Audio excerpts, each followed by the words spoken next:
উপদেষ্টা পরিষদ থেকে ২ উপদেষ্টা মাহফুজ আলম ও আসিফ মাহমুদ সজীব ভুঁইয়া পদত্যাগ করছেন, এমন খবর সকাল থেকেই গণমাধ্যমে চাউর হয়েছে।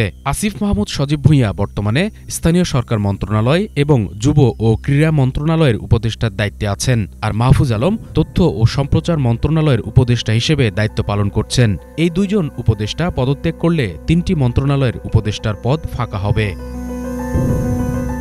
ত্রয়োদশ জাতীয় সংসদ নির্বাচনের তফসিল ঘোষণার আগেই তারা পদত্যাগ করবেন বলে সরকারের সংশ্লিষ্ট সূত্র জানিয়েছে। দুদিনের মধ্যেই নির্বাচনের তফসিল ঘোষণা হওয়ারও সম্ভাবনা রয়েছে। গুরুত্বপূর্ণ এই ৩টি মন্ত্রণালয়ে নতুন কাউকে দায়িত্ব দেওয়া হবে নাকি পুরনোদের মধ্যেই দায়িত্ব বণ্টন করা হবে তা নিয়ে আলোচনা চলছে।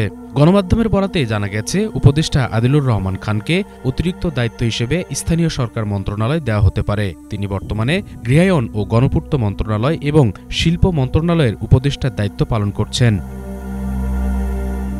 পরিবেশ উপদেষ্টা সৈয়দা রিজওয়ানা হাসানকে তথ্য ও সম্প্রচার মন্ত্রণালয় এবং যুব ও ক্রীড়া মন্ত্রণালয়ের অতিরিক্ত দায়িত্ব দেওয়া হতে পারে। সরকারের ভেতরে এই আলোচনাও চলছে বলে জানায় একাধিক সূত্র।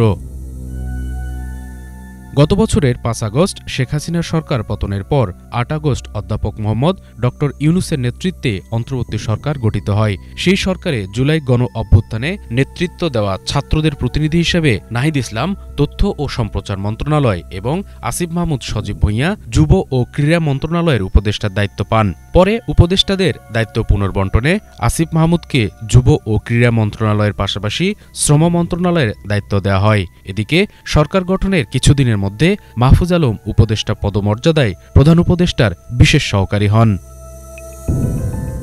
পরে উপদেষ্টাদের দায়িত্ব পুনর্বণ্টনে আসিফ মাহমুদ সজীব ভুঁইয়া স্থানীয় সরকার মন্ত্রণালয়ের দায়িত্ব পান। তখন থেকে সরকারের গুরুত্বপূর্ণ ২ মন্ত্রণালয় স্থানীয় সরকার এবং যুব ও ক্রীড়া মন্ত্রণালয়ের উপদেষ্টার দায়িত্ব পালন করে আসছেন আসিফ মাহমুদ।